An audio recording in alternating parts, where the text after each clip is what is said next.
इस लेसन में हम एक्सरसाइज 3.8 क्वेश्चन नंबर 3 सॉल्व करेंगे और क्वेश्चन हमारे पास है y into d y by d x minus e raise to power 2x is equal to 1। ये मैंने आपको पहले भी बताया है, ये फर्स्ट ऑर्डर डिफरेंशियल इक्वेशन है और हमने इसको कैसे सॉल्व करना है, सेपरेटिंग द वेरिएबल्स। वेरिएबल हमारे पास देखिए यहाँ पे भी मौजूद है और यहाँ पे भी मौजूद है, इनको पहले हमने सेपरेट करना है और फिर सॉल्व करना है। तो क्या हो जाएगा, y पहले हम क्या करते हैं, इसको एज इट इज लिख लेते हैं dy बाई डी एक्स। ये जो हमारे पास e raise to power 2x है नेगेटिव साइन के साथ, इसको हम राइट साइड पे ले जाते हैं तो ये हो जाएगा positive, e raise to power 2x positive हो गया।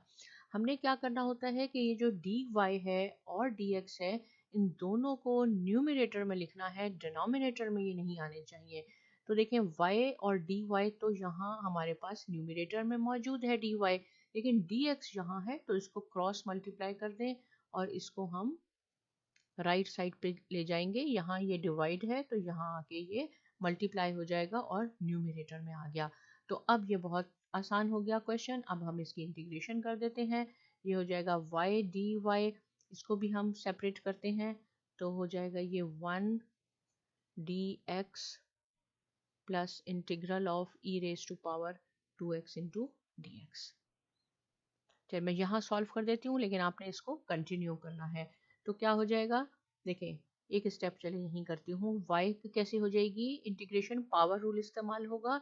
यहाँ पे इसकी पावर 1 है तो 1 इसमें आपने ऐड करना है और आपके पास नई पावर 2 हो गई, इसी से आपने इसको डिवाइड करना है। यहाँ पे है 1 dx, 1 का इंटीग्रल होगा x प्लस इसका क्या हो जाएगा, ये हमने पहले भी सीखा है कि अगर e की पावर है तो हम लिखेंगे e पावर 2x, जो इसका कोएफिशिएंट है उसी से आपने इसको डिवाइड करना है और यहाँ पे हम इसको कर देते हैं कांस्टेंट ऑफ इंटीग्रेशन। तो मैं यहाँ इसको सी ए कर दें, हम सी ए कर दें या C1 कर देते हैं, कुछ भी आप कर सकते हैं। क्यों करेंगे, क्योंकि हम यहाँ से इसको मल्टीप्लाई करेंगे, क्रॉस मल्टीप्लाई। तो मैं भी आपको बताती हूँ, यहाँ हमें देखें वाई स्क्वायर चाहिए, इसके साथ ये 2 डिवाइड हो रहा है, हमें सिर्फ वाई स्क्वायर चाहिए। तो क्या होगा, इसको क्रॉस मल्टीप्लाई कर दें, ये यहाँ आके ये ऐसे हो जाएगा y is equal square is equal to 2x, इससे मल्टीप्लाई हो जाएगा और प्लस 2 इंटू ए। यहाँ पे मैं एक स्टेप और कर देती हूँ ताकि बिल्कुल आपके पास पता चल जाए कि ये कैसे हुआ।